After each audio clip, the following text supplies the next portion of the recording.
Merci à vous qui nous suivez sur la MIFA Production et Ondo TV. Mesdames et messieurs, bonsoir et bienvenue au Flash.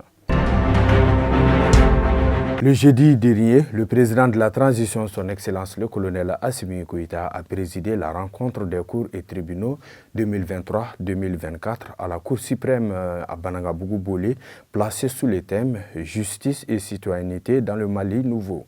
Pour plus de précisions, suivons l'intervention du président de la transition. Ce thème s'inscrit en droite ligne des préoccupations de l'ère de notre pays qui veut sortir des crises multidimensionnelles qui affectent son développement. Le constat est que tout effort de développement qui ne tient pas compte du capital humain est voué à l'échec. Une bonne justice permet à la population de prendre conscience de ses devoirs civils au regard du rôle pédagogique des décisions de justice. Nous constatons une incompréhension entre la justice et les citoyens. Ces derniers ont, à tort ou à raison, une certaine appréhension de la justice et du système judiciaire. Comme tout système, la justice doit être continuellement améliorée pour corriger les tares, mais aussi pour veiller à ce que les citoyens soient de bons citoyens. Visite officielle d'amitié et de travail de la République du Mali en République populaire de Chine du 6 au 10 décembre 2023 en vue d'une coopération gagnant-gagnant au service du développement économique en faveur de nos États et peuples respectifs.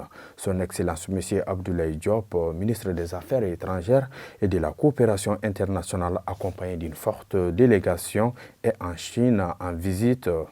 Écoutons M. Alou Seni, ministre de l'économie et des finances. On portait non seulement sur l'état de la coopération que nous avons trouvé au Beaufix, et nous avons également lancé les perspectives pour l'avenir. Nous avons soumis certains projets de production d'énergie à partir de barrages, à partir de l'énergie solaire. Nous avons également proposé le financement de certains projets dans le domaine de l'industrie minière également. Nous avons proposé des projets de navigabilité et le Exim Bank s'est dit très intéressé par ces projets et nous a demandé de les soumettre pour un financement très prochain. Donc nous avons trouvé des terrains d'entente et nous avons trouvé en tout cas un partenaire sûr qui est prêt à nous accompagner encore sur des taux rares aujourd'hui, des taux constitutionnels sur le financement, ce qui est extrêmement rare. L'administration à Kidal, le ton a été donné le mardi dernier à l'aéroport Modibo Keïta. L'équipe qui a pris la direction de la 8e région administrative du Mali est composée du nouveau gouverneur de Kidal, les membres de son cabinet ainsi que les chefs des services décontractés de l'État. Avant leur départ, ils ont reçu les conseils du ministre en charge de la réconciliation nationale et du ministre de l'administration territoriale. Pour plus de précisions, écoutons le colonel-major Ismaël Ouagé. Pour moi, en tant que ministre en charge des questions de réconciliation, dans la mesure où l'un de mes objectifs, c'est vraiment le retour des populations qui ont quitté la ville, la localité de Kidal, par crainte des conséquences des affrontements entre nos vaillantes forces de défense et de sécurité et bien sûr avec les groupes terroristes et leurs alliés. Le retour de ces populations, forcément, ne peut se faire qu'avec un cadre administratif bien organisé et qui n'était pas en place. Avec le départ de cette mission, je vous assure, nous aurons un bon cadre en place qui va permettre le retour de ces populations. Écoutons à présent le colonel Abdoulaye Maïga. Nous sommes porteurs d'un message très important de son Excellence le colonel Assimi Goïta, président de la transition, chef de l'État. C'est de vous témoigner toute sa gratitude et toute sa fierté. Nous avons l'habitude de voir des missions partir à Kidal, mais la mission de ce matin est une mission particulière. Elle est d'autant plus particulière que nous retrouvons dans la délégation pratiquement l'ensemble des services sociaux de base. Ceci matérialise, en tout cas à suffisance, la volonté de nos plus hautes autorités de donner corps au retour de l'administration et des services sociaux de base. Ce que je vais vous demander est rester en équipe. Toujours au nord du Mali, en 2 semaines, l'armée malienne a éliminé plusieurs cadres de l'État islamique au Sahel, dont Elwan Ould Choguibé et le chef militaire Adamou Diallo dans la région de Ménaka. Les États membres de l'Alliance des États du Sahel en proie à la menace terroriste sont sur le point de bénéficier d'un soutien financier de la part de la CEDEAO. L'organisation ouest-africaine a décidé d'apporter un soutien financier d'1,9 milliard de francs CFA à chacun des trois, à savoir le Burkina Faso, le Mali et le Niger, pour soutenir leurs efforts en matière de lutte contre le terrorisme.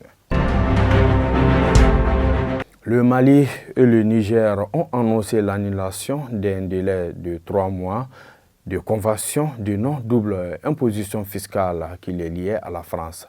Ces conventions signées en 1972 pour le Mali et en 1965 en ce qui concerne le Niger avaient pour objectif d'éviter les doubles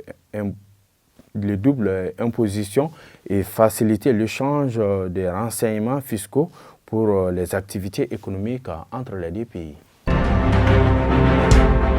À Kita, un jeune homme âgé d'au moins 20 ans a tué 5 membres d'une famille qu'il a hébergée pour des raisons d'études. Il s'agit de 3 femmes, une fille et un garçon. Selon des sources recueillies sur place, toutes les victimes ont été assommées avec un gourdin avant d'être égorgées. Les mêmes sources témoignent que les crimes ont été commises dans la nuit du mercredi au jeudi entre 3h et 4h du matin à Kita, Koulibougou. Les recherches étaient en cours et actuellement, le malfrat, sinon l'assassin, est en garde à vue à Kita. Information hors du Mali G5 Sahel. Après le retrait du Mali, suivi du Burkina Faso et du Niger, le président mauritanien Mohamed Ould Cheikh El Ghazouani et celui de la transition du Tchad Mahamat Idriss Itno ont exprimé le mercredi passé leur intention de mettre en œuvre toutes les mesures nécessaires conformément aux dispositions de la Convention portant création du G5 Sahel, notamment en son article 20 portant sur la dissolution de l'organisation. Fin donc de ce flash qui vous a été préparé et présenté par Cheikh Boukadari Magasuba. On se donne un rendez-vous la semaine prochaine s'il plaît à Dieu. Au revoir, Kala Binis le Mali, vive les femmes.